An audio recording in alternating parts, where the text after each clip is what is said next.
Welcome. This is for May 25th, 2025, and blessings on your Memorial Day weekend. And we are in the wonderful letter to the Galatians. We're in chapter 1 and chapter 2. This is the living by faith part of Paul's letter here. Now, well, Paul started his rant by admitting that he had been one of the early church's worst and most violent persecutors, which is true. But after God revealed Jesus to him, everything changed. He became one of the most vocal and effective proclaimers of Jesus' word.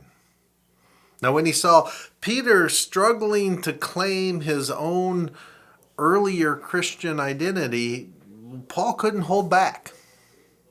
Peter had at one time eaten with Gentiles and believing that God had abolished food as a means of separating people.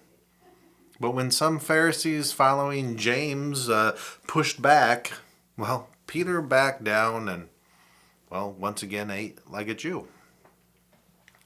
Paul called him out on this hypocrisy, proclaiming that Jesus' followers were saved, not by what they ate or said or even did, but because of the abundant grace of God.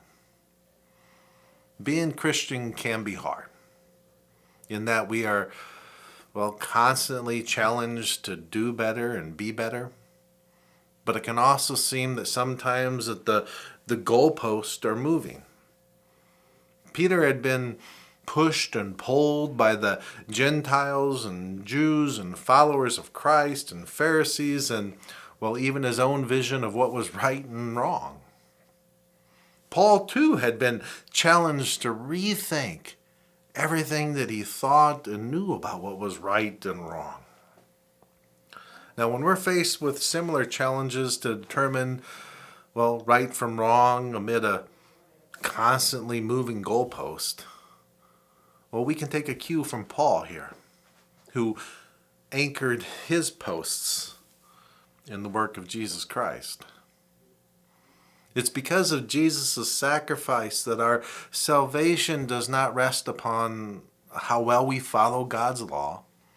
So we can continue to try and fail and try again, succeed, find that the goal has moved and, keep moving forward.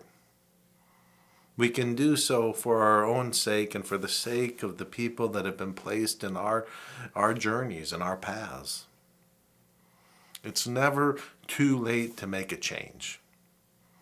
And we need not fear doing things differently. Salvation's already ours. So our work is to figure out how to navigate this world, loving, accepting, and uplifting those whose lives we are so blessed to encounter. And blessings on your encounters this week. What you do matters. And I am so grateful for your partnership in the gospel.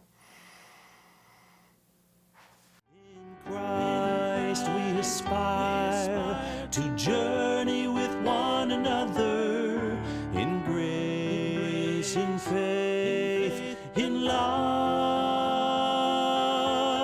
and service.